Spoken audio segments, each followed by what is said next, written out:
국가면역자문위원회가 아스트라제네카 코로나19 백신에 대한 기존 입장을 선회하며 65세 이상에게도 아스트라제네카 백신을 투여할 것을 권고했습니다. 국가면역자문위는 16일 성명을 통해 아스트라제네카 백신이 다른 백신만큼 효과가 있고 80세 이상에게도 효과가 있다는 연구 결과가 최근 영국에서 나왔다며 기존 지침을 변경하기로 했다고 밝혔는데, 아스트라제네카 백신을 1회 접종한 80세 이상 고령층은 접종 3, 4주 뒤부터 입원 위험이 80% 낮아졌으며 70세 이상 1회 접종자는 60%에서 73%의 감염 예방 효과를 보였습니다. 이에 65세 이상에게 아스트라제네카 접종을 유보하거나 고령층 접종을 제한했던 일부 유럽 국가들이 속속 기존 입장을 번복하자 캐나다 역시 뒤늦게 접종 승인 대열에 합류한 것으로 보입니다. BC주의 경우 아스트라제네카 백신을 최일선 필수 서비스나 교도소 같은 고위험 환경에서 일하는 젊은 층을 대상으로 접종하겠다는 계획을 계속해서 유지할 것으로 보입니다. BC보건당국은 지난 15일 개인 보호 장비의 사용이나 거리두기가 어려운 식품 가공 공장과 숙소시설을 갖춘 농장, 그리고 집단 숙박시설을 갖춘 대규모 제조산업 캠프 및 집단 거주 환경의 근로자들을 대상으로 아스트라제네카 백신 접종을 실시할 방침이라고 밝혔습니다. BC 당국은 이번 주 중 의료진을 제외한 나머지 필수 인력들을 언제 접종할지에 대해서도 보다 구체적인 세부 내용을 발표할 예정으로, 여기에는 교사와 경찰관, 트랜짓 기관사, 소방관, 그리고 아동 양육시설 종사자 등이 포함될 수 있습니다. 단 BC 당국이 앞으로 발표될 65세 이상 필수 근로자에게도 아스트라제네카 백신을 접종할지는 두고 봐야 할 것으로 보입니다. 다음 소식입니다. 올해 초 캐나다의 신규 영주권 취득자 수가 정부의 입국 봉쇄 조치에도 불구하고 큰 폭으로 증가하면서 힘찬 출발을 알렸습니다. 캐나다 이민부가 11일 공개한 이민자 추이 보고서에 따르면 지난 1월 영주권 승인을 받은 신규 이민자 수는 무려 24,665명에 달한 것으로 집계됐습니다. 이는 지난해 12월에 비해 약 14,000명이나 더 늘어난 수치로 코로나19 대유행이 시작되기 전인 2020년 2월의 결과와 맞먹는 수준입니다.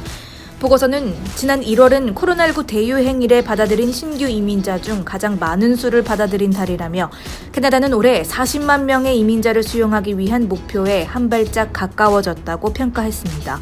자료에 따르면 코로나19 대유행 이전에 캐나다는 매달 2만 5천 명에서 3만 5천 명 사이의 신규 이민자들을 환영했습니다. 이 수준은 지난해 4월만 해도 코로나19의 여파로 4천 명에 그쳤었습니다. 그러나 이민부가 코로나19 대유행으로 인해 감소한 이민자 수를 회복하기 위해 향후 3년 동안 이민자 수용 목표를 대폭 확대하기로 하면서 캐나다의 신규 이민 수준이 점차 회복의 기미를 보이고 있습니다. 다음 뉴스입니다. 캐나다 최대 통신사인 로저스 커뮤니케이션스가 업계 4위인 샤 커뮤니케이션스를 260억 달러에 인수하는 계약을 지난 15일 체결했습니다. 2020년 기준 통신사 이용자 수는 로저스가 1,084만 명으로 가장 많으며 텔러스와 벨이 그 뒤를 바짝 쫓고 있습니다. 캐나다 통신업계는 이 세 개 회사가 지배하는 가운데 샤는 182만 명의 이용자로 4위의 통신사였습니다. 이번 계약을 통해 로저스는 샤의 부채까지 사들이는 동시에 샤의 A급과 B급 주식을 주당 40.50달러에 매입하게 될 예정이며 현재 연방정부의 최종 승인을 기다리고 있는 상황입니다. 엘버타 캘거리에 본사를 두면서 서부 캐나다 지역 케이블 인터넷 서비스에 강세를 보이고 있는 샤를 인수함으로써 로저스는 캐나다 동서부를 아우르는 통신사 공룡으로 성장할 수 있는 발판이 마련됐다는 평가를 받게 됐습니다. 하지만 캐나다 통신업계의 빅3인 로저스 그리고 텔러스와 벨에 그나마 경쟁할 수 있는 통신사 하나가 없어지면서 인터넷과 TV 또 전화요금제가 더욱 오르지 않을까 하는 소비자의 우려도 있습니다. 한편 로저스는 향후 3년 동안은 저렴한 요금제를 선보이는 프리덤 모바일 이용 고객을 상대로 요금제를 올리지 않겠다고 밝히며 샤와의 합병과 함께 향후 5년 동안 서부 캐나다 지역에 25억 달러를 투자해 5G 네트워크를 구축하고 10억 달러를 추가로 사용해 서부 캐나다 시골과 외진 지역에 초고속 인터넷망을 추가 설치할 계획이라고 덧붙였습니다. 다음 소식입니다. 코로나19 사태 이후 BC의 부익부 빈익빈 현상도 심화되고 있는 것으로 나타났습니다. 설문조사기관 리서치코가 지난 1일부터 3일까지 총 800명의 BC 거주 성인을 대상으로 재정 상황에 대한 설문조사를 진행한 결과 33%의 BC 주민이 코로나19 사태 이전에 비해 재정 상황이 악화됐다고 답했습니다.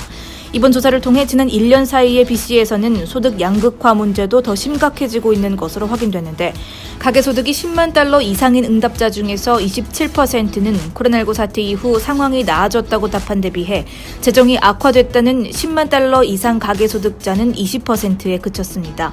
반면에 가계소득이 5만 달러 이하인 응답자 중에서는 단 13%만 재정 상황이 나아졌다고 답했고 악화됐다고 답한 응답자는 39%였습니다. 코로나19 사태로 인해 캐나다 사회의 경제 양극화 문제가 더욱 심각해질 것이라는 예측은 팬데믹 초기부터 관측되기도 했습니다. 지난해 10월 한 채무 컨설팅 기업의 조사에 의하면 팬데믹 이전부터 부채가 있는 캐나다인의 66%는 코로나19 사태 이후 재정 상황이 악화된 반면 고소득 가정의 23%는 팬데믹 이후 오히려 소득이 증가한 것으로 조사되기도 했습니다. 또한 이번 조사에서 거주 지역에 따라 재정 상황도 다른 것으로 나타나는데 BC주 북부에 거주하는 응답자 중 49%가 코로나19 사태로 인해 상황이 악화됐다고 답한 반면 밴쿠버 아일랜드에 거주하는 응답자 중에는 단 28%만이 재정 상황이 나빠졌다고 답했습니다.